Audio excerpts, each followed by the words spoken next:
मेरे YouTube page astronaut पर आपका स्वागत है। नमस्कार, मैं हूं नरेश कुमार। सबसे पहले उन दर्शकों का धन्यवाद जिन्होंने पेज को सब्सक्राइब किया है, पेज के वीडियोस को शेयर कर रहे हैं, लाइक कर रहे हैं और कमेंट बॉक्स में हमें अपनी राय भी लगातार भेज रहे हैं। दोस्तों 2025 तो निकल गया, लगभग हम अक्टूबर के महीने में हैं और 2 महीने रह गए हैं आगे इस साल के। 2026 फाइनेंशियल तौर पर कैसा रहेगा, ये जो आप राशिफल अब देखने जा रहे हैं ना, ये ऐसा राशिफल आपको कहीं नहीं देखने को मिलेगा। सबसे पहले तो ये एक क्लेम है और हम्बली क्लेम है, क्योंकि इसमें आपको वो नहीं बताएंगे जो मेरे मन में आ गया बस बोल दें कि इस राशि का ये होगा, इस राशि का ये होगा, इस राशि का ये होगा, ऐसा कुछ नहीं बताएंगे। यहाँ पर सिर्फ आपको चार्ट के ऊपर बताएंगे कि मंथ वाइज आपकी फाइनेंशियल पोजीशन क्या रहेगी, आपके लिए मार्केट कैसा रहेगा, आपके लिए बाजार कैसा रहेगा, आपके लिए प्रोफेशन कैसा रहेगा, आपके लिए आपका फाइनेंस कैसा रहेगा। सबसे इंपॉर्टेंट फाइनेंस ही होता है। तो इस वीडियो को, हो सकता है वीडियो लंबा हो, मैं 5-6 मिनट वाला राशिफल नहीं बनाऊंगा। बहुत सारे लोग हैं 5-6 मिनट में राशिफल खत्म करते हैं, 10 मिनट में राशिफल खत्म करते हैं, जो मन में आया बोल दिया बस, में कोई लॉजिक नहीं है, कोई आधार नहीं है। ये वीडियो जो है वो चंद्र राशि के ऊपर आधारित है। सबसे पहले तो ये समझिएगा कि चंद्र राशि के ऊपर आधारित है। ये वीडियो लगन के ऊपर आधारित नहीं है। जिनकी मेष राशि है उनके लिए 2026 फाइनेंस के लिहाज से, पैसे के लिहाज से कैसा रहेगा, कितना पैसा आएगा, कहाँ से आएगा, कब आएगा, ये सारा इसमें और मंथ वाइज एनालाइज करेंगे इसको। वीडियो लंबा होगा, इस पर मेहनत हुई है। 12 चार्ट लगाएंगे इस पर 12 महीने के। आपकी राशि का स्वामी कब धन भाव से संबंध बना रहा है, कब आय भाव से संबंध बना रहा है, कौन से महीने में आपको पैसा ज़्यादा आएगा, ये आपको क्लियर कट पता लग जाएगा कि क्या स्थिति है। तो ये जनवरी का चार्ट आपके सामने है। तो शुरू करते हैं जनवरी महीने से कि जनवरी का महीना मेष राशि के लिए कैसा है। शास्त्र में कहा जाता है 9वें घर जब मंगल आवे, 9 घरों का मंगल पावे। कुंडली देखिए, यहाँ पर मेष राशि स्वामी मंगल और 9वें भाव में कहाँ पर है, शुक्र के साथ, सूर्य के साथ, बुध के साथ। शुक्र यहाँ पर क्या है, धन भाव के स्वामी, यानी कि आपके धन भाव का स्वामी आपकी राशि के स्वामी के साथ बैठ गया जाकर भाग्य स्थान में। इसका मतलब है कि पैसे का फ्लो अच्छा रहेगा जनवरी महीने में। गुरु की दृष्टि आपके 11वें भाव के ऊपर रहेगी। तीसरे भाव में गुरु का इस समय गोचर आपकी कुंडली में हो रहा है। ये पहली जनवरी की कुंडली है, तो पैसे के लिहाज से ये चार्ट अच्छा लग रहा है, कोई दिक्कत वाली बात यहाँ पर नहीं लगती। लेकिन जो लोग स्टॉक मार्केट में काम करते हैं थोड़ा सा सावधान रहिएगा, स्पेकुलेशन में खास तौर पर। और जो लोग कॉल पुट पे काम करते हैं, MCX में काम करते हैं, वो मैं ये इसलिए बोल रहा हूँ क्योंकि भले ही लग्नेश राशि का स्वामी मंगल जो है वो भाग्यस्थान में है, अच्छी स्थिति में है, धन भाव के स्वामी के साथ है, लेकिन इसके बावजूद शनि जहां पर पड़ा है 12वें भाव में, मंगल उसको देख रहे हैं। इसका मतलब है कि आपका 12वां भाव 2 पाप ग्रहों के प्रभाव में आ गया। मनी का फ्लो है, लेकिन 12वां भाव पाप ग्रहों के प्रभाव में आने से खर्चा भी है। खर्चा है तो इसका मतलब यह है कि स्पेकुलेशन वाला भाव पीड़ित है। यहां पर स्पेकुलेशन नहीं करेंगे। कॉलपुट में काम बहुत संभल कर करिएगा जनवरी में, यहां पर आपको नुकसान हो सकता है। MCX पर जो लोग काम करते हैं उनको भी संभल कर काम करना पड़ेगा, कॉलपुट वाला काम भी संभल कर करना पड़ेगा। इसलिए थोड़ा सा सावधान जरूर रहेंगे जनवरी महीने में, खासतौर पर जो ट्रेड करते हैं इस चार्ट के मुताबिक। अदरवाइज यहां पर नुकसान होने के योग बनते हैं मार्केट से। पैसे का फ्लो, यदि आप कोई और काम करते हैं, कोई और कारोबार है आपका, तो पैसे का फ्लो निश्चित तौर पर रहेगा अनटिल अनलेस आप स्पेकुलेशन नहीं करते, क्योंकि गुरु की दृष्टि यहां पर आय वाले भाव के ऊपर है। चंद्रमा उच्च का होकर धन स्थान में बैठा हुआ है, बुध आपके भाग्य स्थान में है, पराक्रम भाव का स्वामी है। और बड़ी बात यह है कि चारों ग्रहों के ऊपर गुरु की दृष्टि है। जब गुरु की दृष्टि चारों ग्रहों के ऊपर है, भाग्य स्थान के ऊपर है, राशि के स्वामी के ऊपर है, पराक्रम भाव के स्वामी के ऊपर है, आपकी पंचम भाव के स्वामी के ऊपर है, तो निश्चित तौर पर आपको इसका बहुत फायदा होगा। हालांकि केंद्र का खाली होना अच्छा नहीं होता, लेकिन फिर भी क्योंकि जो कुंडली का सबसे शुभ भाव होता है वहां पर राशि का स्वामी है, गुरु के प्रभाव में है, तो निश्चित तौर पर यह चार्ट पहले महीने अच्छे संकेत दे रहा है, पैसे के मामले में, आपको अर्निंग्स के मामले में, और जिनको प्रमोशन की जरूरत है उनको प्रमोशन के मामले में भी। तो ये जनवरी का चार्ट है। आगे हम फरवरी की बात करेंगे कि फरवरी का चार्ट आपका कैसा रहेगा। तो ये आपके सामने फरवरी का जो है वो चार्ट आ गया। फरवरी आप देखिए, यहाँ पर चंद्रमा जो है वो अपनी राशि के हो गए। ये चंद्रमा जहाँ पर बैठे हैं ये आपका सुख स्थान होता है, ये मदर का भाव होता है। तो चंद्रमा का यहाँ आ जाना पहले ही दिन अच्छा है। और देखिए सबसे बड़ी बात ये होगी कि मंगल आपकी राशि का जो स्वामी है वो चला गया उच्च का होके आपके दशम भाव में। मंगल यहाँ पर दिग्बली हो जाते हैं, सूर्य यहाँ पर दिग्बली हो जाते हैं। सूर्य यहाँ पर उच्च के हैं, सूर्य यहाँ पर दिग्बली हैं, मंगल यहाँ पर उच्च के हैं, मित्र के साथ बैठे हैं, शुक्र यहाँ पर है, बुध यहाँ पर है। इसका मतलब ये होगा राशि का स्वामी, धन स्थान का स्वामी, पंचम स्थान का स्वामी, ये सारे ही सीधे आपके आगे दशम भाव में। बहुत बिजी रहेंगे, फरवरी बहुत बिजी रहने वाला आपके लिए। चंद्रमा की दृष्टि है और चंद्रमा चूंकि अपनी राशि का है, ये सूर्य चंद्रमा सामने है, तो ये पूर्णिमा वाली स्थिति भी है, तो अल्टीमेटली चंद्रमा शुभ है इस कुंडली में। तो निश्चित तौर पर ये महीना आय के लिहाज से काफ़ी अच्छा रहने वाला है। और यहाँ पर गुरु की दृष्टि आपके जो है वो आय स्थान के ऊपर रहेगी, तो ये एक अच्छी स्थिति है। हाँ, इतना ज़रूर है कि शनि 12वें भाव में है, थोड़ा सा ड्राइविंग वगैरह ध्यान से करिए, अपने सेहत का ज़रूर ध्यान रखना पड़ेगा। अदरवाइज ये चार्ट अच्छा नज़र आता है। 5वें भाव के ऊपर मंगल का भी प्रभाव है, केतु यहाँ पर बैठे हुए हैं, और इसके ऊपर शुभ प्रभाव कोई नहीं है। अब 5वां भाव क्या है? बुद्धि विवेक का भाव है। कोई भी इंपॉर्टेंट डिसीजन लेना होगा प्रोफेशन से रिलेटेड खासतौर पर, तो किसी एक रिलायबल व्यक्ति की सलाह जरूर ले लीजिएगा, क्योंकि पंचम बुद्धि विवेक का भाव होता है। जब यह भाव पीड़ित हो जाता है तो अल्टीमेटली हमारी डिसीजन मेकिंग गलत हो जाती है। तो यदि आपको कोई इंपॉर्टेंट डिसीजन लेना है, पहले तो एक बार दिन देख लीजिएगा कि आपका फेवरेबल दिन कौन सा है। दूसरा, 12 बजे से 1 बजे के बीच दोपहर का जो समय होता है वो अच्छा समय होता है नॉर्मली, और इस समय अभिजीत मुहूर्त चल रहा होता है, उस समय ये डिसीजन लीजिएगा। एक और बात, दूसरा, किसी रिलायबल व्यक्ति की सलाह ले लीजिएगा। इंपॉर्टेंट डिसीजन है, आपको कहीं कंफ्यूजन हो रही है, थोड़ा सा रुक जाइए, क्योंकि 5वां भाव पीड़ित होने का मतलब है कि आपका डिसीजन मेकिंग रॉन्ग हो सकता है। ये थोड़ा सा जरूर ध्यान रखिएगा, खासतौर पर बिजनेस वाले मामले में। अदरवाइज ये चार्ट अच्छा नजर आ रहा है। फरवरी महीना भी पैसे के लिहाज से काफ़ी बेटर रहेगा, क्योंकि राशि का स्वामी, धन भाव का स्वामी, अल्टीमेटली पंचम का स्वामी, एक तो केंद्र त्रिकोण राजयोग बना रहा है, चंद्र मंगल आमने सामने है, लक्ष्मी योग की फॉर्मेशन हो रही है, तो निश्चित तौर पर चार्ट अच्छा है। तो फरवरी महीना भी आपके लिए काफ़ी अच्छा रहने वाला है। अब देखिए, ये मार्च का महीना आ गया। मीन्स देखिए ग्रह कैसे चेंज हो रहे हैं। ये पहली मार्च की कुंडली है मेष राशि के जातकों की। अब यहाँ पर सारे ग्रह कहाँ पर आ गए? 11वें भाव में। बुध 11वें भाव में आ गया, सूर्य 11वें भाव में आ गया, शुक्र 11वें भाव में आ गए, मंगल 11वें भाव में आ गए, और राहु 11वें भाव में आ गए। अब 11वां भाव क्या है? आपकी तरक्की का भाव है, आपकी एलिवेशन का भाव है। हमने पहले बात की थी ना जनवरी में कि मंगल आगे 11 में चले जाएंगे, तो मंगल 11 में आ गए मार्च में।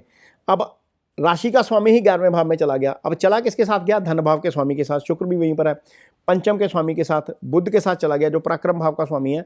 तो यहाँ पर सिर्फ शनि 12 में रहेंगे, बाकी सारे 11वें में चले गए। और राहु की पता क्या क्वालिटी होती है? राहु जिस ग्रह के साथ बैठता है उस ग्रह के प्रभाव बढ़ा देता है, यानी कि राशि के स्वामी के साथ बैठ गया तो आपके प्रभाव को बढ़ा देगा, और पंचम के स्वामी के साथ बैठ गया तो पंचम के प्रभाव को बढ़ा देगा, धन भाव के स्वामी के साथ बैठ गया तो धन भाव के प्रभाव को बढ़ा देगा। यानी कि फरवरी लग रहा था कि बहुत अच्छा है, लेकिन मार्च उससे भी ज़्यादा अच्छा हो सकता है। तो पैसे के लिहाज से मेष राशि के जातकों के लिए यहाँ पर क्या होगा? यहाँ पर जिन लोगों को तरक्की चाहिए, जो प्रोफेशन में ना, जिनको जॉब में है, जिनको तरक्की चाहिए, उनको तरक्की भी मिलती हुई नजर आएगी। अब देखिए 11वें भाव में इतने सारे ग्रहों का आ जाना निश्चित तौर पर मेष राशि के जातकों के लिए सामाजिक प्रतिष्ठा के लिहाज से अच्छा है, पैसे के लिहाज से अच्छा है, और अदरवाइज भी अच्छा है। तो पैसा अल्टीमेटली, जिंदगी में पैसा हो तो बहुत सारी चीज़ों का सोल्यूशन हो जाता है। तो धन भाव के स्वामी का आय भाव में आना, उसके ऊपर गुरु की दृष्टि होना, राशि के स्वामी का 11वें भाव में आ जाना, उसके ऊपर गुरु की दृष्टि होना, निश्चित तौर पर ये बहुत ज़्यादा पैसे का फ्लो जो है वो बढ़ा देगा मार्च के महीने में। अब आते हैं अप्रैल का महीना आपके लिए कैसा रहेगा। तो ये अप्रैल का चार्ट है। अगेन आपकी राशि का स्वामी वहीं पर है 11वें भाव में। 11वें भाव में राशि का स्वामी मंगल, उसके ऊपर गुरु की दृष्टि। यहाँ पर सूर्य आपके 12वें चले गए, शनि आपके 12वें चले गए। ये खर्चे बढ़ाने वाला हो सकता है। अप्रैल का महीना मेष राशि के जातक खर्चों से थोड़े से सावधान रहे। रीज़न, ये थोड़ा सा खर्चे बढ़ाने वाला हो सकता है। लेकिन अच्छी बात पता क्या हुई है? धन भाव का स्वामी आकर लगन राशि में बैठ गया। शुक्र है ना धन भाव के स्वामी, वो राशि में आकर बैठ गए, और राशि के स्वामी मंगल 11वें में चले गए, और राहु के साथ चले गए, बुध के साथ चले गए। तो अल्टीमेटली क्या हुआ कि 2 ग्रह तो आ गए 12वें भाव में, खर्चे बढ़ाने वाला काम हो गया। सेहत का भी यहाँ पर जरूर ध्यान रखना पड़ेगा। लेकिन अल्टीमेटली धन भाव के स्वामी का आपके राशि के ऊपर से आ जाना, और राशि के स्वामी का आय भाव में चले जाना पैसे के लिहाज से, और इसके ऊपर गुरु का प्रभाव हो जाना, ये पैसे के लिहाज से बहुत अच्छा है। इनकम का फ्लो आपका अप्रैल की यदि हम बात करें तो अप्रैल में भी अच्छा रहना चाहिए। हाँ, इतना ज़रूर है कि खर्चे में इस समय सावधान रहना पड़ेगा। और जो लोग स्टॉक मार्केट में काम करते हैं, ज़रा ये ध्यान से सुनिएगा, अप्रैल के महीने में स्पेकुलेट मत करिएगा, डूब जाएंगे, क्योंकि 12वां भाव ज़्यादा पीड़ित हो गया। 12वां स्पेकुलेशन का भाव होता है, और चंद्रमा देखिए सामने, सूर्य और शनि दोनों के प्रभाव में है। और जब सूर्य और शनि दोनों के प्रभाव में चंद्रमा है, मन का ये कारक होता है। ये पहले दिन की कुंडली है, मैं इसलिए ये बता रहा हूँ।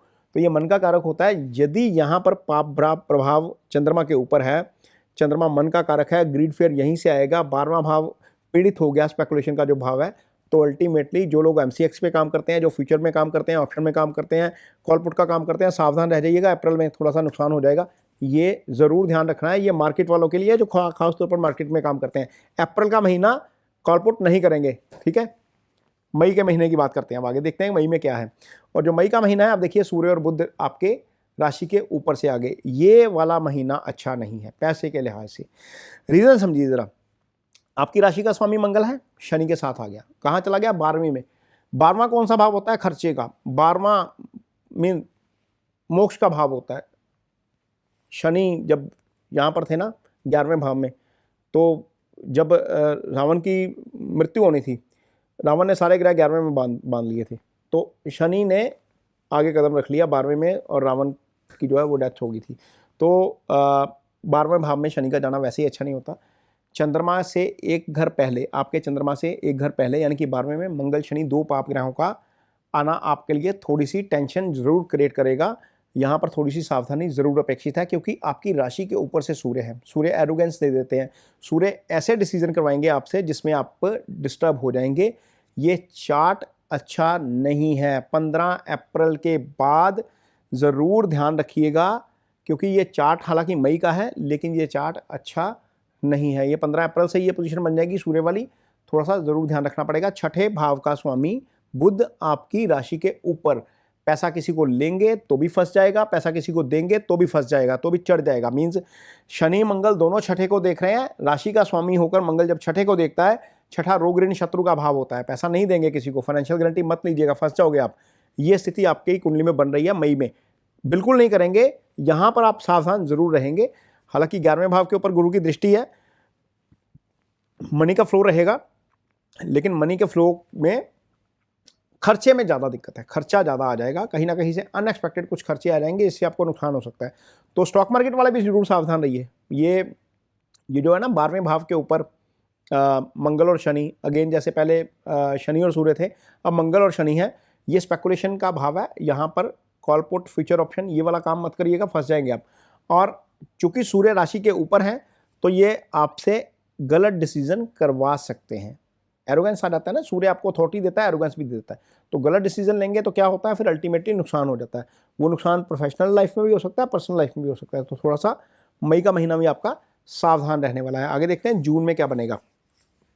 जून का चार्ट आपके सामने है। अब राशि का स्वामी राशि में ही आ गया, इतना मजबूत हो गया, बहुत ज़बरदस्त कुंडली बन गई है।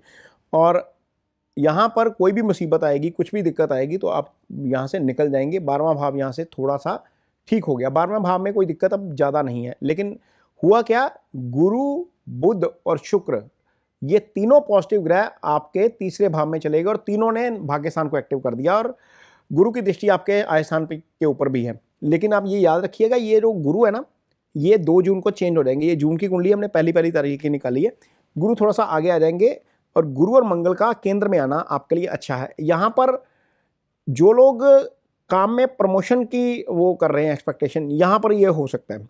जो लोग विदेश में जाके काम करना चाहते हैं, विदेश से संबंधित काम करना चाहते हैं, विदेश से फ़ायदा जिनको है, उनको हो सकता है। यहाँ पर जो लोग मार्केट में काम करते हैं, स्टॉक मार्केट में काम करते हैं, 2 जून के बाद की मैं बात बता रहा हूँ, 2 जून को आगे निकल जाएंगे गुरु, वहाँ पर उनको फ़ायदा हो सकता है। तो ये चीज़ें आपको देखने को मिलेंगी जून के महीने में। यहाँ पर धन भाव का स्वामी शुक्र अपने से दूसरे, यानी कि धन के धन में दूसरे भाव में, अपने से दूसरे में चला जाएगा, तो ये एक तरीके से अच्छा है। बुध की राशि है, वहाँ पर बुध शुक्र के मित्र हैं, ये अच्छा है। शुक्र और गुरु दोनों पैसे के कारक हैं, ये अच्छा है। मनी का फ्लो रहेगा, लेकिन थोड़ा सा खर्चा ज़रूर रहेगा आपका, क्योंकि गुरु जो है वो राहु के प्रभाव में है। गुरु थोड़ा सा पीड़ित भी है ना, क्योंकि 30 बैठे हुए हैं। लेकिन गुरु के त्रिकोण में, सॉरी, ये शनि आ जाएंगे 2 जून को, मैं थोड़ा सा मिस कर रहा हूँ। 2 जून को जब गुरु आगे आ जाएंगे, तो उसके त्रिकोण में शनि आ जाएंगे, तो थोड़ा सा हो सकता है खर्चे थोड़े से आपके बढ़ जाए, ये ज़रूर है। लेकिन पैसे का फ्लो आपका ठीक रहेगा, कोई दिक्कत ज़्यादा यहाँ पर नहीं आएगी। इसलिए जून का महीना भी, जून का महीना आप एवरेज मान के चलिए। अप्रैल मई थोड़े से लग रहे थे सिग्नल गलत देने वाले, लेकिन जून फिलहाल कंपैरेटिवली ठीक लग रहा है, और मेष राशि के लिए जून का महीना ठीक रहेगा। आगे देखते हैं जुलाई कैसा है। ये जुलाई का चार्ट आ गया आपके सामने। आपकी राशि का स्वामी धन भाव में, ये बहुत अच्छी स्थिति है। राशि के स्वामी का धन भाव में आना मतलब आपको धन के संबंध में बहुत फायदा होगा। गुरु, शुक्र और बुध, 4 पॉजिटिव प्लैनेट, 3 पॉजिटिव प्लैनेट आपके केंद्र में, बहुत अच्छी स्थिति। कारोबार यदि आप करते हैं इस दौरान, तो आपका कारोबार निश्चित तौर पर चलना चाहिए। इससे बेटर स्थिति नहीं हो सकती। जब तीन शुभ ग्रह आपके 4th हाउस में, ये 4th house piece of mind का भाव होता है, 4th हाउस में आकर सीधा दशम को देखें। भले आप कारोबार करते हैं, नौकरी करते हैं, कहीं पर भी कोई काम करते हैं, आपका कर्म अच्छा हो जाएगा, क्योंकि 3 शुभ ग्रह आपके राशि को देखेंगे जुलाई के महीने में। ये बहुत आइडियल पोजीशन है, यहाँ पर आपको बहुत अच्छा फायदा मिलेगा। आपकी राशि का स्वामी धन भाव में, 3 अच्छे ग्रह आपके लिए जो है वो चले जाएंगे 4थे भाव में, गुरु उच्च के हो जाएंगे यहाँ पर, और शुक्र धन भाव का स्वामी होकर आपके 4th हाउस में कर्म स्थान को देख रहे हैं। तो निश्चित तौर पर ये एक अच्छी स्थिति है पैसे के लिहाज से। और इस बीच देखिए ना, सूर्य आपके तीसरे भाव में है, पाप ग्रहों का तीसरे का गोचर अच्छा होता है। राहु 11 में है, राहु का गोचर अच्छा है, राहु 11वें का गोचर है ना, 11वें का पाप ग्रह का गोचर अच्छा होता है।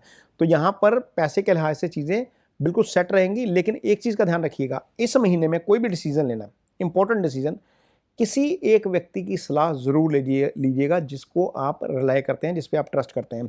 उसका रीज़न समझिए, केतु पंचम में है, पंचम स्टेट ऑफ माइंड होता है, उसके ऊपर मंगल की दृष्टि आ गई। अब मंगल की दृष्टि इसके ऊपर यदि आ गई तो क्या होगा, आपका स्टेट ऑफ माइंड जो है वो उतना अच्छा नहीं रहेगा जितना नॉर्मली होता है। जब पाप ग्रहों के प्रभाव में 5वां भाव आ जाता है तो हम कई बार क्या होता है, गलत डिसीजन लेते हैं जल्दबाजी में।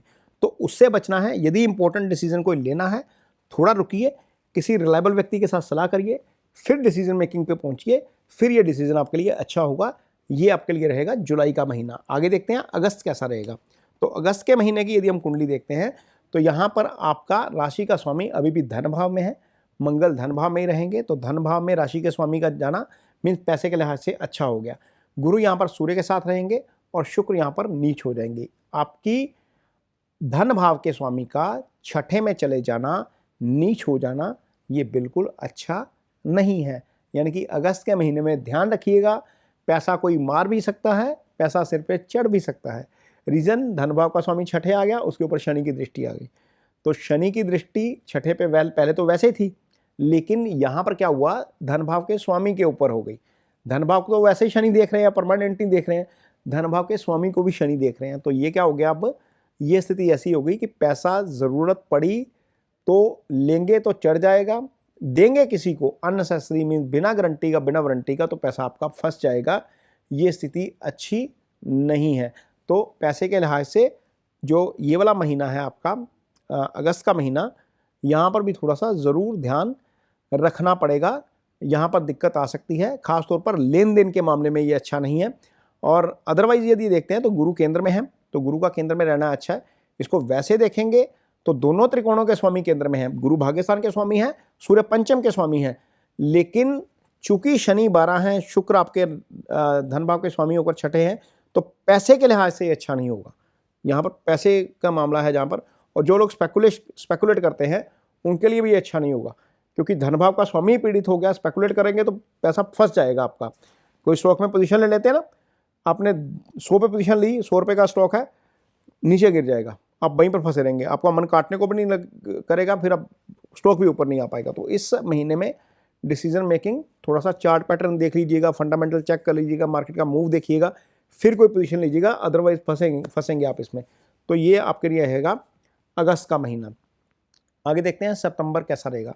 तो सितंबर के महीने में क्या हुआ, सूर्य बुध और केतु पंचम में आ गए, शुक्र यहाँ पर अभी भी नीच राशि में है, अभी भी शनि के प्रभाव में है। तो ये महीना भी आपके लिए अच्छा नहीं है पैसे के लिहाज से, खास तौर पर डीलिंग के लिहाज से, क्योंकि इजी गेन का जो भाव है वहाँ पर दिक्कत हो गई। राहु केतु एक्सिस में आ गया, पांचवां भी, पांचवें का वैसे तो पांचवां राहु केतु एक्सिस में ही था, लेकिन पांचवें का स्वामी भी राहु केतु एक्सिस में आ गया। और 6ठा भाव जो है कर्ज का भाव होता है, रोग ऋण शत्रु का भाव होता है, उसका स्वामी भी चला गया वहाँ पर। और शुक्र जो धन का स्वामी है वो भी नीच का हो गया। ये सितंबर का महीना, ध्यान रखिएगा मेष राशि वाले सारे जातक, यहाँ पर दिक्कत आपको हो सकती है। पैसे से जुड़ी कोई पैसा मार सकता है, कहीं पैसा फंस सकता है, किसी की गारंटी नहीं लेंगे, ना लीगल लेंगे ना फाइनेंशियल लेंगे। यदि यहाँ पर लेंगे तो दिक्कत हो सकती है। एक चीज़ इस कुंडली में पॉजिटिव नज़र आ रही है कि चंद्रमा और गुरु ये दोनों ही केंद्र में है, ये गजकेसरी योग की फॉर्मेशन है। खैर चंद्रमा आगे निकल जाते हैं 2.25 दिन में, लेकिन पहले दिन महीने के पहले दिन ये फॉर्मेशन बन जाना थोड़ी सी पॉजिटिविटी जरूर लाता है।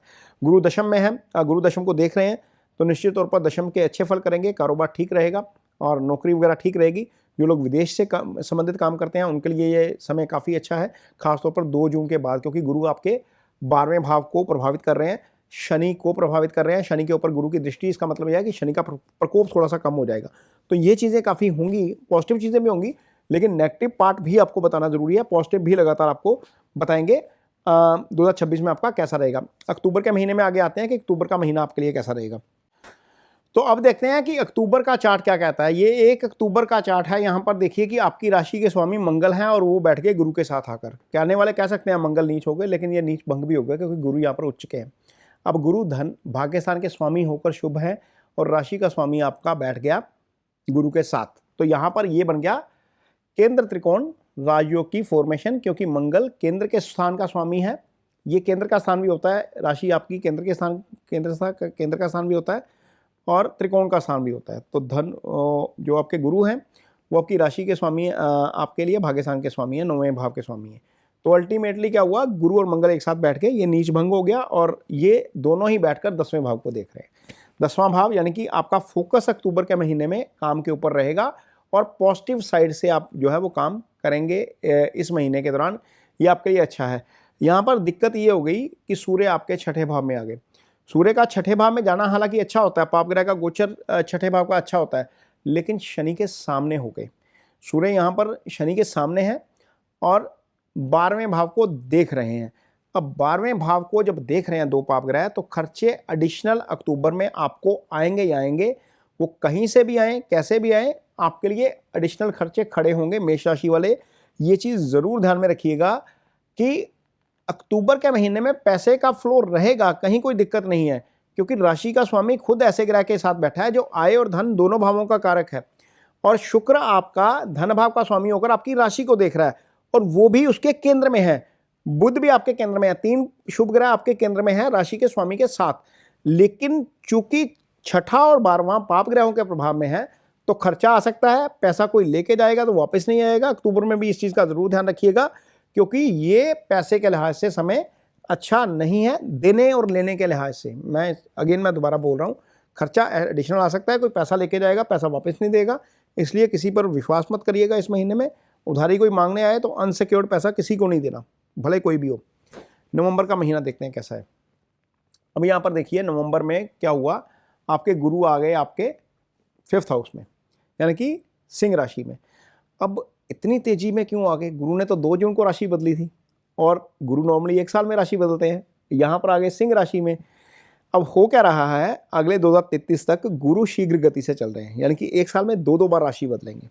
लेकिन इसका मतलब ये है ना कि वो राशि का चक्र पूरा साल में नहीं करेंगे, वो साल में ही करेंगे। यहाँ पर जाएंगे, फिर आगे जाकर वक्री होंगे, फिर वापस कर्क में चले जाएंगे। तो इसका मतलब यह है कि साइकिल वो अपना पूरा जो है वो साल में करेंगे। यदि गुरु साल में साइकिल पूरा नहीं करेंगे तो कुंभ डिस्टर्ब हो जाएगा। तो जो प्रयागराज वाला कुंभ होता है ना, वो 12 साल बाद आता है। वो जभी आता है जब गुरु आपके वृषभ राशि में होते हैं, तो वो टाइम पे ही आएगा। गुरु की जो चाल है वो थोड़ी असामान्य रहेगी, इसलिए यहाँ पर गुरु जो हैं वो आपके 5th हाउस में नज़र आ रहे हैं। यहाँ पर गुरु 5th हाउस में आ जाएंगे। आपकी कुंडली में सूर्य, बुध और शुक्र ये 7th हाउस में है। अब शुक्र अगेन धन भाव के स्वामी होकर राशि को देख रहे हैं, ये एक अच्छी स्थिति है। सूर्य साथ में है, मंगल आपकी राशि के स्वामी होकर चंद्रमा के साथ बैठे हैं।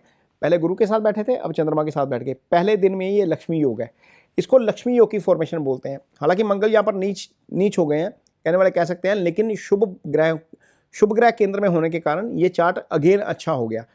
6ठे 8वें में कोई ग्रह नहीं है, इस कारण भी ये चार्ट अच्छा हो गया। तो निश्चित तौर पर पैसे का फ्लो यहाँ पर रहेगा। गुरु पीड़ित जरूर हुए हैं, लेकिन गुरु की दृष्टि आय भाव के ऊपर है, गुरु की दृष्टि आपकी राशि के ऊपर है, गुरु की दृष्टि 9th हाउस के ऊपर है। तो गुरु के प्रभाव के कारण पैसे का फ्लो जरूर रहेगा और मनी के मामले में नवंबर का महीना भी आपका अच्छा रहना चाहिए, बेहतरीन रहना चाहिए। स्टॉक मार्केट में काम करने वालों के लिए ये समय अच्छा है, क्योंकि बुध जो बुद्धि के कारक हैं, जो ट्रेड के कारक हैं, सीधा आपकी राशि को देखेंगे, धन भाव के स्वामी के साथ बैठकर देखेंगे। तो अल्टीमेटली क्या होगा, इस दौरान जो लोग पैसा मार्केट में काम करते हैं उनको हो सकता है थोड़ी बहुत कमाई हो, लेकिन ये याद रखिएगा नवंबर 2026 बाजार यहाँ से गिरना शुरू होगा और बाजार में लंबी गिरावट यहीं से शुरू हो जाएगी। 16 नवंबर 2026 का चार्ट बिल्कुल अच्छा नहीं है। आप देखिएगा उसके इर्द गिर्द बाजार धड़ाम होता हुआ आपको नजर आएगा। ये 1 साल पहले हम बता रहे हैं आपको, वीडियो वैसे दिया हुआ है मैंने डिटेल में, लेकिन थोड़ा सा संभल कर चलना पड़ेगा बाजार में। और मेष राशि के लिए इंडिविजुअली चार्ट ये काफ़ी ठीक रहेगा, मीन नवंबर का महीना ठीक रहेगा। आगे देखते हैं दिसंबर में क्या स्थिति रहेगी। ये दिसंबर का चार्ट है। दिसंबर में आप देखिए 5th हाउस में कितने सारे ग्रह हैं। सूर्य आपके अष्टम में आ गए। दुर्घटना हो सकती है इस अवधि के दौरान, थोड़ा सा ज़रूर ध्यान रखिएगा।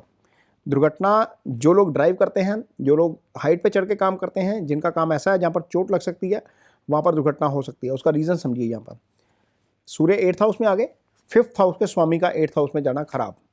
मंगल की दृष्टि 8th हाउस के ऊपर। 8th हाउस कौन सा है? सीक्रेसी का भाव, एक्सीडेंट का भाव। जब सीक्रेसी वाला भाव कॉम्प्रोमाइज़ हो गया तो इसका मतलब है कि आपके साथ फिशिंग हो सकती है। फिशिंग क्या होती है? ऑनलाइन डिजिटल धोखाधड़ी हो जाना। तो थोड़ा सा ध्यान रखिएगा, अपने पासवर्ड वगैरह सिक्योर रखिए, कोई लिंक आएगा उसको क्लिक मत करिए, और गाड़ी ज़रूर धीमी चलाइए। और जिनके घर में संतान होने वाली है वो ज़रूर ध्यान रखें, क्योंकि 5th बहुत बुरे तरीके से पीड़ित हो गया। 5th के 8th में शनि, 5th के ऊपर पाप ग्रहों का प्रभाव, केतु वहाँ पर, मंगल वहाँ पर, ये स्थिति अच्छी नहीं है। हालांकि गुरु भी वहाँ पर है, लेकिन गुरु खुद पीड़ित हो गए। यहाँ पर थोड़ा सा ध्यान रखना पड़ेगा। दिसंबर जाते जाते आपको थोड़ा सा झटका दे सकता है पैसे के मामले में। सूर्य की दृष्टि धन भाव के ऊपर है, शनि की दृष्टि धन भाव के ऊपर है। ये स्थिति पैसे के लिहाज से अच्छी नहीं है। तो ये टोटल 12 महीनों का मेष राशि का फाइनेंशियल राशिफल है। इसमें कहीं कोई वो नहीं है कि अपनी तरफ से जो मन में आया बोल दिया, मेष राशि वाले ये करेंगे, उनका ये हो जाएगा, उनको प्रमोशन मिल के रहेगी, उनके तलाक नहीं होंगे, उनका, ये कोई बकवास नहीं करेंगे। सीधा बताएंगे, चार्ट के ऊपर बताएंगे, जहाँ पर दृष्टि जा रही है, जो प्लैनेट देख रहा है उसका क्या फल है, शास्त्र क्या कहता है, वो आपके सामने खोल के रख देंगे। बिल्कुल क्लियर कट होगा। आपको ऐसा राशिफल कहीं नहीं मिलेगा। ये पूरी विनम्रता के साथ दावा कर रहा हूँ। और आपको वीडियो अच्छा लगे तो उसे शेयर जरूर करिए, पेज को सब्सक्राइब जरूर करिए। इसके साथ ही मुझे दीजिए इजाज़त। नमस्कार।